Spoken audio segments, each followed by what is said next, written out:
কোর্টের নিষেধাজ্ঞা সত্ত্বেও জোর করে জমি দখলের অভিযোগ আনলেন শিপ্রা ব্যানার্জি।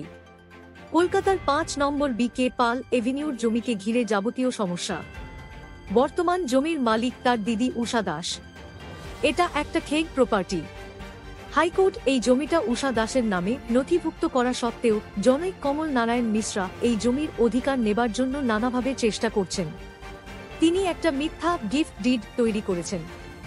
শিপ্রা দেবীর অভিযোগ, তারা কলকাতা পৌরসভায় অভিযোগ জানানোর পরে সেখানে বেশ কয়েকটা হিয়ারিং হয় ও পৌরসভা তাদের সম্পত্তি বলে ঘোষণা করে।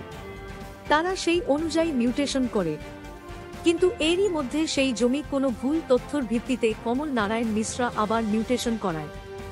মাননীয় মেয়রের কাছে যথার্থ বিচার চেয়ে তিনি আবেদন করেছেন জমির power of attorney Shipra Bhattacharya.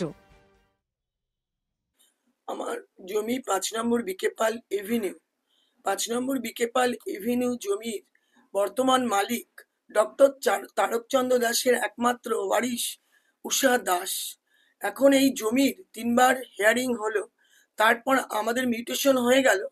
এখন হঠাৎ করে শুনছেন একজন ট্রেসপাসার, যার কোনো অস্তিত্ব নেই, তিনি একটা গিফট ডিড যার রেজিস্ট্রি অফিসে অস্তিত্ব নেই, সেই গিফট ডিটের বেসিসে এসি নর্থ কর্পোরেশন হেড অফিসে ওনাকে সেপারেশন কাম মিউটেশন করে জমির ৬ ভাগের ৫ ভাগ অংশ দিয়ে দেন।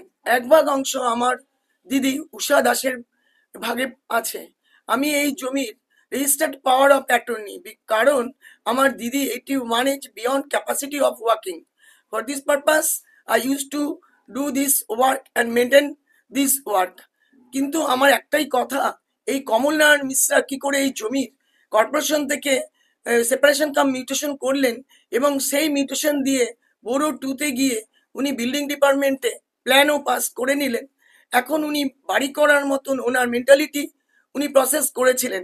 এই মুহূর্তে আমি একটা ইনজাংশন নিয়ে নিই, সেই ইনজাংশন আমার থানাতে জমা দেওয়া আছে, কর্পোরেশনে কপি দেওয়া আছে, অপোজিশনকেও সার্ভ করা হয়েছে।